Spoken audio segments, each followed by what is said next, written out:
So I've been both the disruptor who reports to the CEO and I've been a public CEO.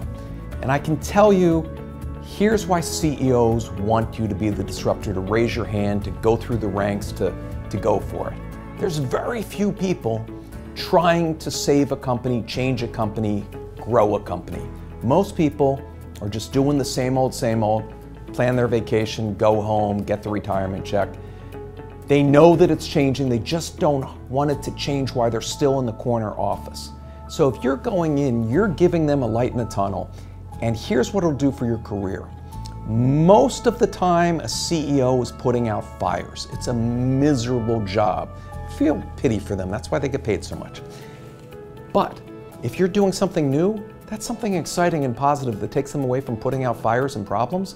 And the more time you get, the more power you'll have, the more ability you'll have to exact that change. Move quickly, ask for more than you need in time and resources, and then deliver something that's measurable.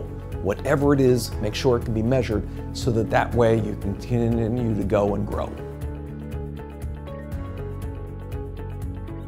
One of the biggest mistakes startups and entrepreneurs make is they try to measure their new activity against the same standards as the rest of the company. It's not going to be as profitable. It's not supposed to be. It's not even supposed to ever make money.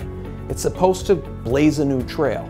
So what you have to do is, before you set out, manage those expectations by deciding what are you measuring, and measure things that you're going to win at, things that maybe the rest of the organization doesn't measure, and make sure your people are rewarded on those skill sets.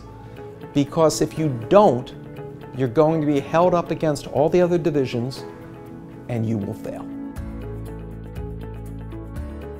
So when you've been anointed to be the entrepreneur in an organization and go after the big change, you're going to have one time to assemble a team. And what you're going to want to do is not go for the most senior, not go for the most experienced, go for the person with the most passion for change.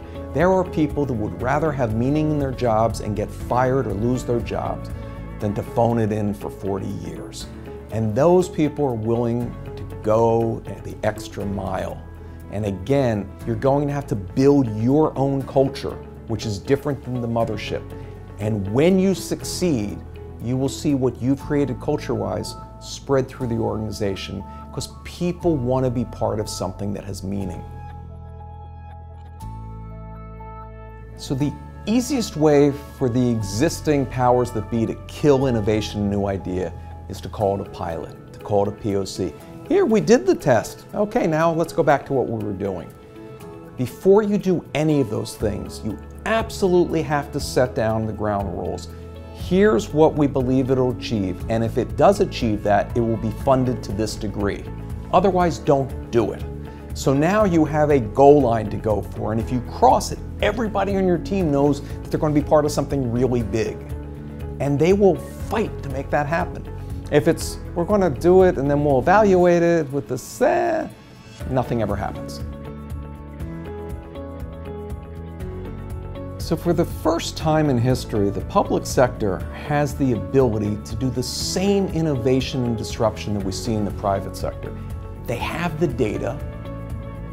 40% of all tax dollars go into IT systems, but they're not using it to move society forward. I was just working with a foreign nation right now that is doing this, and they were looking at some really interesting problems, but it wasn't based on voters or policy or history. It was based on looking at the facts, and facts will not disappoint.